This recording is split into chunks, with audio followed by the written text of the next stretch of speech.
Good morning guys, dito po kami, nag-iikot kami sa road by road. Dito kasama ko si Tanod, Christopher Bautista.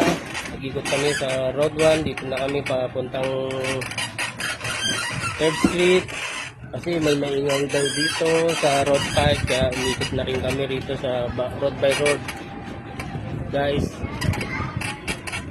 naman road 2. Ay, nako. Dahil paano? Ay, nakita kami dyan. Oh, bili. Dahil siguro Yan po guys, so tahimik naman ng ang area ng bawat road. Pinauwi namin yung mga kabataan dito sa road 5 sa 5th Street. Kasama ko ang tanong na si Christopher Bautista.